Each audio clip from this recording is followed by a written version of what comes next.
All right, great. For our last talk of the day, Dr. Peliquin is going to talk to us about the diagnosis and management of IPF. And then as a reminder, after that, we'll have the Q&A from all the afternoon speakers, except for Dr. Hariri, who will not be here for that. So just a reminder to put all your questions in the chat, and I will get to them during the Q&A. Dr. Peliquin? Okay, thank you for having me. So as Dr. Frank mentioned, I will be discussing the diagnosis and management of idiopathic pulmonary fibrosis. All right, I have no disclosures. So we'll be going over the diagnostic and therapeutic approaches to IPF. So this is the diagnostic algorithm for idiopathic pulmonary fibrosis. From the official ATS-ERS clinical practice guidelines that was published in 2022. And, initially, the diagnosis starts with a clinical suspicion. So the insidious onset of shortness of breath, more commonly idiopathic pulmonary fibrosis, as we'll see, is in men. Patients typically present when they're over 60. And while IPF by definition lacks a known cause, there are certain risk factors that have been identified. And so, taking a history, certain things may kind of trigger the recognition that this could be idiopathic pulmonary fibrosis. Cigarette smoking is most strongly associated with IPF, and then exposure to stone, metal, wood, organic dust, and air pollutants have been suggested as additional risk factors. There's also one study that's been shown that military exposure to Agent Orange perhaps has been associated with an increased incidence of IPF. But by definition, to really get into the diagnosis, you have to exclude other causes of this UIP pattern that we'll discuss. So first, to exclude other causes, you really need to take a detailed history of exposures, including medication use, environmental exposures at home, work, other places frequently visited, including current occupations, hobbies, and then also looking to assess for systemic disease, as it can often present with lung disease first or with lung disease as the dominant or sole feature. For patients with ILD, in many patients that have connective tissue disease-related ILD, lung disease can be the first, dominant, or only feature of connective tissue disease. And many patients don't fit that characteristic criteria for a rheumatologic disease when they first present. So there's an overwhelming agreement to perform serologic testing, even kind of after going through the history. If patients have clear signs and symptoms that kind of make you suspect connective tissue disease, that will obviously drive your serologic testing. But with an absence of those features, there's still an agreement to send some serologic testing. It's just there's far less agreement about which test to actually send. So this is just a short list of tests you may consider sending. But even kind of looking through this list here, so for example, the role of screening for myositis antibodies is unclear. In a study looking at 45 patients with a UIP pattern on high-res CT and no known connective tissue disease, the myositis panel was positive in 15 patients, but it only actually led to a change in diagnosis of 5 patients. And then in another study, looking at a larger group of patients with different patterns of ILD, about 60% of patients with myositis antibodies had negative ANAs, rheumatoid factors, and CCPs. So maybe, that may make you more concerned that you might miss something. In patients with IPF that were diagnosed by surgical lung biopsy, a good proportion of patients, up to 25%, can have positive ANAs and rheumatoid factors at low levels. And so that needs to be taken with a grain of salt. And then hypersensitivity pneumonitis panels always kind of come into question because these patients can also have the UIP pattern that we'll talk about. But that's testing at least I typically reserve for patients that have either a clear kind of occupational exposure or features on their imaging that make me concerned for hypersensitivity pneumonitis. The last thing I'll mention on this slide is just you do want to consider referral to rheumatology for those with clinical manifestations of connective tissue disease. positive serologies, or other factors that might be atypical for idiopathic pulmonary fibrosis. I'm so sorry. Benny, you have to go upstairs. Okay, see you later. So sorry. Oh gosh. Okay. So moving on, once you have excluded other potential causes or associated conditions, we then focus on the high resolution CT pattern. And so you'll see here that for the kind of pathway to go down, they actually considered merging the UIP and probable UIP patterns into a single category. And that was related to the fact that there's increasing evidence that these patients have similar disease behavior in clinical courses, and the likelihood of histologic confirmation on a probable UIP pattern ranges from 80 to 85%. However, those studies were done in really expert settings, so looking at kind of the concordance between a high-res CT pattern and a biopsy may not be as kind of broadly applicable. So while these entities remain separate, the diagnostic approaches, as we'll see, are similar, and histologic confirmation may not be necessary unless there's a clinical concern for an alternative diagnosis. And so you can see that sometimes these patients really don't need tissue sampling. So going through the patterns that you see on high-res CT, the typical UIP pattern is what we see here, which is basically these reticular abnormalities in a subpleural, posterior, and lower lobe predominance, where you see traction bronchiectasis and subpleural honeycombing in advanced disease. The traction bronchiectasis being this irregular and non-tapering of these airways evolving into airway distortion and these kind of varicosities. And then the honeycombing are, these clustered cystic air spaces with well-defined walls. The probable UIP pattern is also subpleural, basal predominant reticular abnormalities. We will also see traction bronchiectasis and bronchiolectasis here, but typically this is absent of honeycombing. And then the indeterminate for UIP pattern has features of fibrosis, but doesn't meet the UIP or probable UIP criteria, doesn't explicitly suggest an alternative diagnosis, and can include a subset of patients with very limited subpleural ground glass or reticulations without obvious features of more advanced fibrosis. Moving on to tissue, and so this just compares the different pathway options between the 2018 and 2022 criteria, which the tissue sampling is now inclusive of cryobiopsy, which we'll discuss. So first, reviewing the features we typically see on pathology. The one key feature is temporal heterogeneity. So you see alternating areas of patchy dense fibrosis with honeycomb change that can kind of be intermixed with areas of less affected parenchyma or normal lung tissue. It does have a predilection for subpleural and paraseptal lung tissue. And then there are typically prominent fibroblastic foci, which are part of the diagnostic criteria.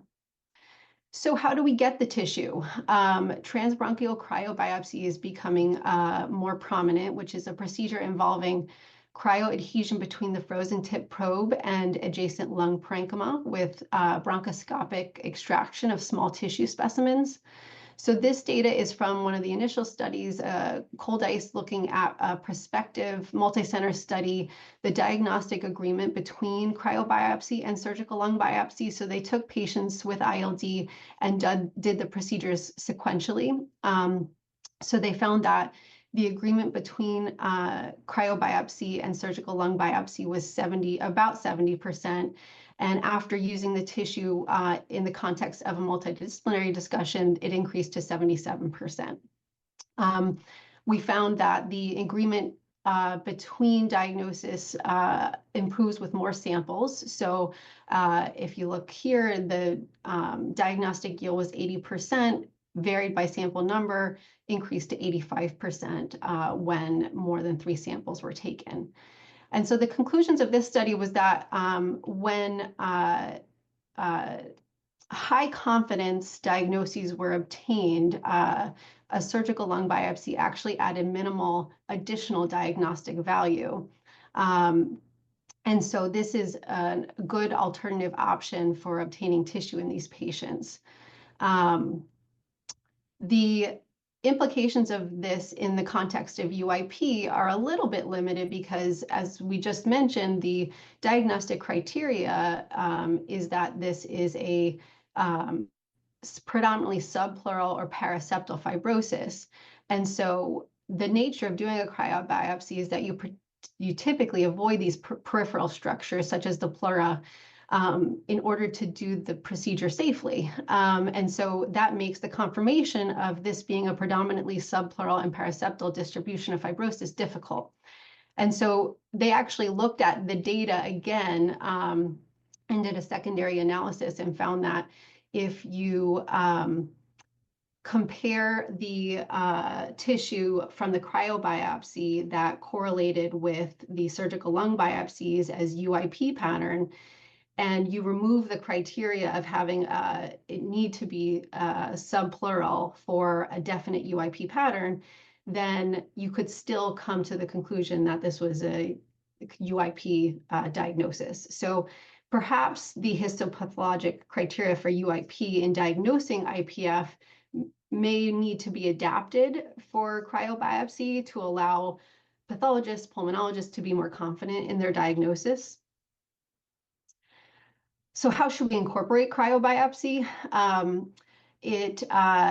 One kind of aspect of this is looking at, should we be using this for high-risk patients? So this study was performed in patients that were considered ineligible for surgical lung biopsy due to comorbidities, including obesity, suspected pulmonary hypertension, advanced lung function impairment on PFTs, cardiac comorbidities, and being older than 74 years old. And they found there was no difference in the rate of significant complications, mortality, or prolonged hospital stay compared to those without those risk factors. And so it may be reasonable to perform cryobiopsy without a major increase in complication rate in patients that are not able to undergo surgical lung biopsy.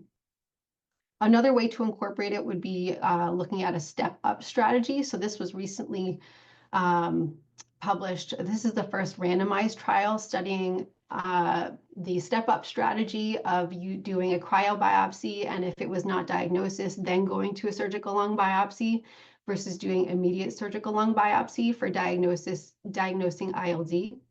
And they focused on patient-centered outcomes, the primary outcome being unexpected chest tube drainage, which was felt to reflect a patient burden. And then the secondary endpoints were diagnostic yield, length of hospital stay, pain, and serious adverse events. And so they found that in the step-up strategy, after cryobiopsy alone, multidisciplinary discussion reached a diagnosis in 23 out of 28 patients, which is a diagnostic yield of about 82%. 3 of those 5 patients that didn't have a diagnosis underwent subsequent surgical lung biopsy and then reached a diagnosis in 2 of those 3 patients. So for this strategy, the step-up strategy, the diagnostic yield was 89% compared to 88% in the immediate surgical lung biopsy group. And so this may be a reasonable approach, kind of all comers rather than just high-risk patients. One thing to note with this study was that the diagnostic confidence for the reference pathologist was lower for the step-up strategy. And again, this may be related to the diagnostic criteria that we are used to using when reviewing histopathology. And it's a significant issue, especially when there's no kind of gold standard for diagnosing different interstitial lung disease. And so that may be something to take into account. And I just wanted to highlight the importance of a multidisciplinary discussion. So it's recommended both before tissue sampling and then subsequently afterwards. And, you know, they previously looked at this and saw that if you're comparing single provider compared to a multidisciplinary group with pulmonologists, pathologists, radiologists, there's really suboptimal agreement between those two reviewers. And so for example, for every 1,000 patients who undergo diagnostic decision-making, the single provider and the multidisciplinary group will make the same diagnosis in 700 patients, 70% of the time, but different diagnosis in 30% of the time, which is actually substantial 300 patients. So multidisciplinary discussion is really the gold standard to get these patients correct diagnosis and get them on the correct treatment, which is where we'll go next. But before I talk about that, one potential future direction as far as diagnostics go is endobronchial optical coherence tomography. And this is a bronchoscopic procedure that images large volumes of lung with microscopic resolution going from the subpleural lung to the proximal airways. And it can really it can evaluate more sites than surgical lung biopsy and can be performed under conscious sedation. And so it is, this study is looking at performing it before surgical lung biopsy and found that the sensitivity and specificity of this was 100% for both histopathologic UIP and clinical diagnosis of IPF. So there was a high agreement between optical coherence tomography and histopathology for diagnosis. So this may be a kind of exciting, low-risk, minimally invasive method for the diagnosis of ILD. And then this is just images that were obtained from one of the patients that was ultimately diagnosed with UIP and clinical IPF. And so you can see that here there's kind of this dense fibrosis under the airway wall, and then these clusters of cystic structures, microscopic honeycombing, and then that was confirmed on subsequent histopathology. All right, so now moving forward to treatment or management, and this is really a multi-pronged effort. So we'll discuss pharmacological strategies, assessing for common comorbidities, non-pharmacological strategies, and considering early referral for lung transplantation, and symptom management and palliative care. You know, historically, untreated IPF progresses. We know that the clinical course for each patient is very unpredictable, particularly as patients with mild to moderate disease can suffer acute exacerbations after a period of stability, which we'll see. So these disease management plans have to be tailored to the individual patient, but are typically inclusive of many of these things listed here. So it has to really be a multi-pronged approach.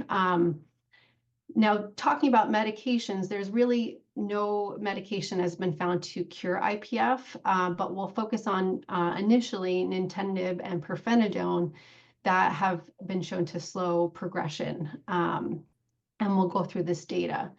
Now, I purposely put this data together because as clinicians, we are often faced with the question of which medication to prescribe or recommend to each patient. And so I think it helps to understand why you might, choose one versus the other. So pirfenidone suppresses TGF-beta, and it inhibits the differentiation of fibroblasts and into myofibroblasts, preventing excess collagen synthesis and extracellular matrix production.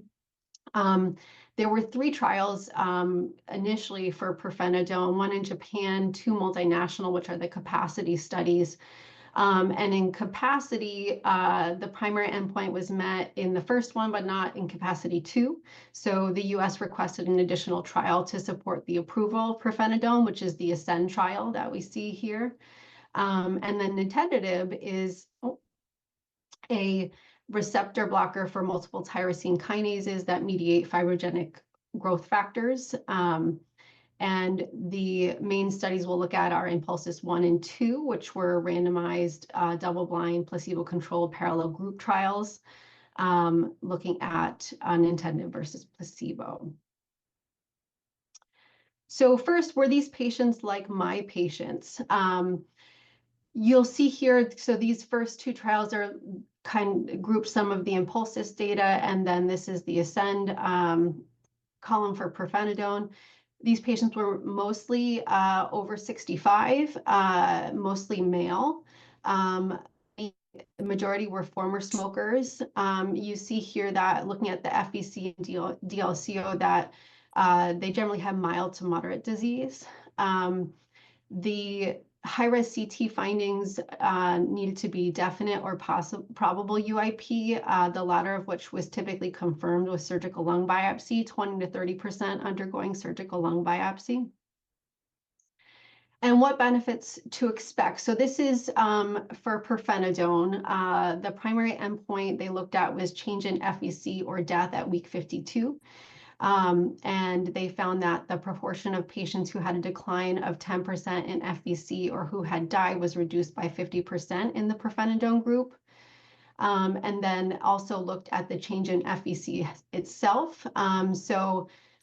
You can see here that the treatment effect was evident relatively early by week 13 and increased throughout the duration of the study. The proportion of patients with no decline in FVC was 23% in the pirfenidone group versus 10% in the placebo group. So pirfenidone was shown to decrease the rate of decline in FVC. Nintedanib as well. So this is data from Impulsis 1 and Impulsis 2.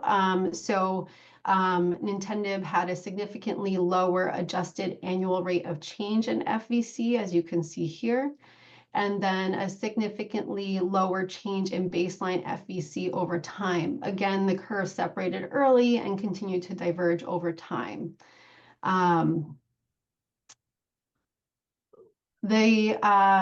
For pirfenidone, they had specifically planned to look at mortality. So the mortality analyses were pre-specified to be conducted in both Ascend by itself and then combining the Ascend data with the capacity data. And so in the pre-specified analysis of the pooled Ascend and capacity trials, they found that pirfenidone reduced the risk of death at 1 year by 48%. And the risk of death from IPF was reduced by 68%. This data was not captured in the Impulsis trials, but there's been pooled data since then that suggests that it also is associated with a reduction in mortality.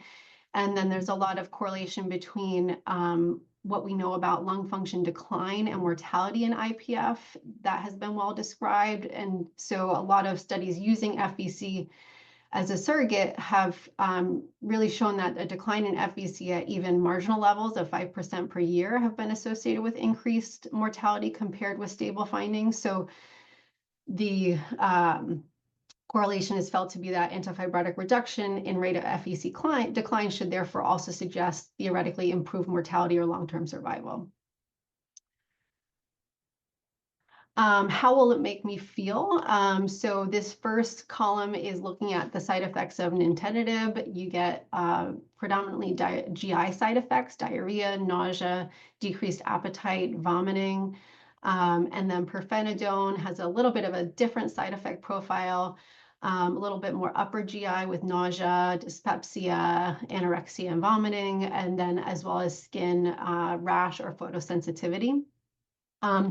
Generally speaking, events were mild to moderate in severity, reversible or treatable, and without clinically significant sequelae. However, as we talked about, this group of patients is generally a milder group of patients. So if we think about the role of antifibrotics in more advanced disease, this actually was looked at, and both drugs appeared to slow the rate of disease and progressions with more advanced disease, but adverse effects were more common. So the rates of diarrhea, anorexia were significantly higher in patients with more severe disease. So again, this has to be really individualized to the patient and what you think they can tolerate. In patients with more severe disease, the drug discontinuation was as high as 72%. So what to tell your patients. There's a little bit of a difference between the two drugs. Nintedanib is twice daily, pirfenidone is 3 times a day, both of which you want to take with food to help patients tolerate it better. Nintedanib's typically 12 hours apart.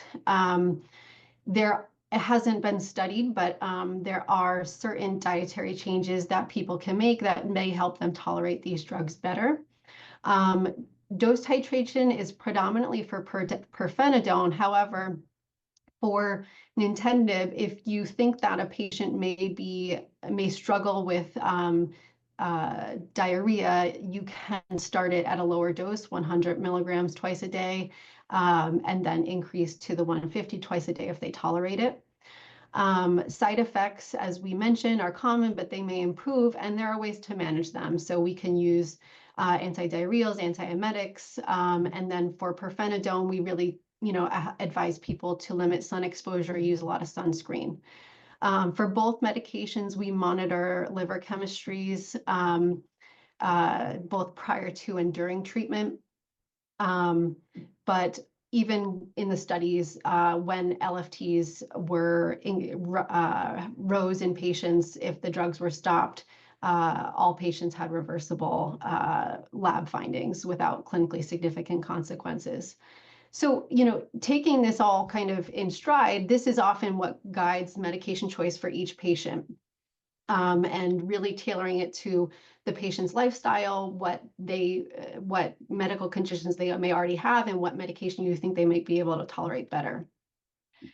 A few things to mention that are relevant for clinicians. So this I thought was really interesting. The Impulsis data was broken down by subgroups of IPF, basically UIP versus probable UIP pattern, where the solid line is the UIP pattern. The probable UIP is the dotted line where there was no honeycombing on high-res CT, and these patients did not undergo surgical lung biopsy. And you can see their response to nintedanib was overall very similar between the UIP group. And so this supports the use of a working diagnosis of IPF in clinical practice for patients that have probable UIP on their imaging that may be unable or unwilling to undergo surgical lung biopsy. This looked at the use of nintedanib at a reduced dose, 100 milligrams twice a day. And so many patients in kind of real world use have to reduce the dose due to toxicities, specifically diarrhea for nintedanib. And so this is a data set looking at patients with IPF in the US and focusing patients that were treated with 150 milligrams versus 100 milligrams twice a day. And they found no significant difference in overall mortality or risk of hospitalization between these groups. What about acute exacerbations? We know historically that acute exacerbations portend a poor prognosis for these patients. So this is just looking at the kind of natural history in one of the studies done in IPF. And as you can see here, in a group of 168 patients, 36 patients died over the follow-up period of 76 weeks. Of those deaths, 32 were IPF related, and 47% of those were preceded by acute exacerbations. And so we know that acute exacerbation can precede IPF-related deaths in a very high proportion of patients, even in patients with mild to moderate disease that have had previously very stable disease. And so a number of different systemic reviews and meta-analyses have tried to look at this, pulling the data, and have demonstrated that there is a consensus that these medications reduce the risk of acute exacerbations. So as I mentioned, the current data really is insufficient to say that there should be a specific choice between these agents, with one being more efficacious than the other. And so it's typically based on drug availability, patient preference, and what you expect them to tolerate. There are a couple, well, so there's a lot of drugs being studied right now that are in, phase 1, phase 2.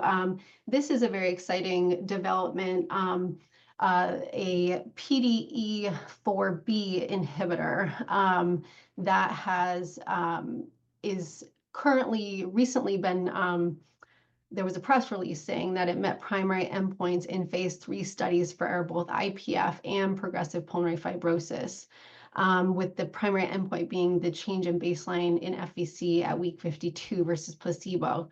So PDE4B has high levels of expression in the lung, the immune cells, and the brain.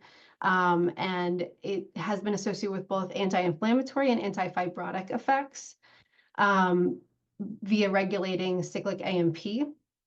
And so this is some of the phase 2 data, just showing that in patients with IPF, it seems to, at least at 12 weeks, stabilized FVC compared to placebo. And this was true even in patients with background antifibrotic use. So it'll be exciting to see the phase 3 data come out, hopefully in the near future. This is another agent that is currently in phase 3. This is from the phase 2 study. This is lysophosphatidic acid antagonist. And so this is, again, just an example of hopefully something in the pipeline that will help us treat these patients more effectively or give patients more options if they're unable to tolerate the other medications. And then I will talk a little bit about assessing for common comorbidities, specifically pulmonary hypertension, but really just, taking into account with our limited therapeutics for idiopathic pulmonary fibrosis, we want to make sure we address any potential comorbid conditions. And so when should we suspect pulmonary hypertension in interstitial lung disease? And this is just kind of a workflow to go through if your patients are presenting with worsening symptoms or different exam findings, increasing oxygen requirements, a drop in their diffusing capacity, or particular imaging findings or findings on echo. And so kind of anything that prompts your clinical suspicion for pulmonary hypertension should be further investigated. And I will mention that echocardiogram, while it is useful as a screening and follow-up tool, the diagnosis for group 3 pulmonary hypertension is limited in patients with interstitial lung disease, because we've seen that while the sensitivity is as high as 86%, the specificity drops in patients with interstitial lung disease to about 30%. So right heart cath is typically necessary to confirm diagnosis, and it's recommended to perform it when it's going to change management. So if your clinical suspicion is high, consider right heart cath regardless of the echo findings. We know that pulmonary hypertension is common in IPF, ranging from 15 to 80%, while it seems to increase with more advanced disease. The severity of it does not seem to be related to the severity of the underlying fibrosis. So you really can't make any assumptions. And we see that many studies have demonstrated that the development of pulmonary hypertension is associated with substantial morbidity and mortality in this patient population.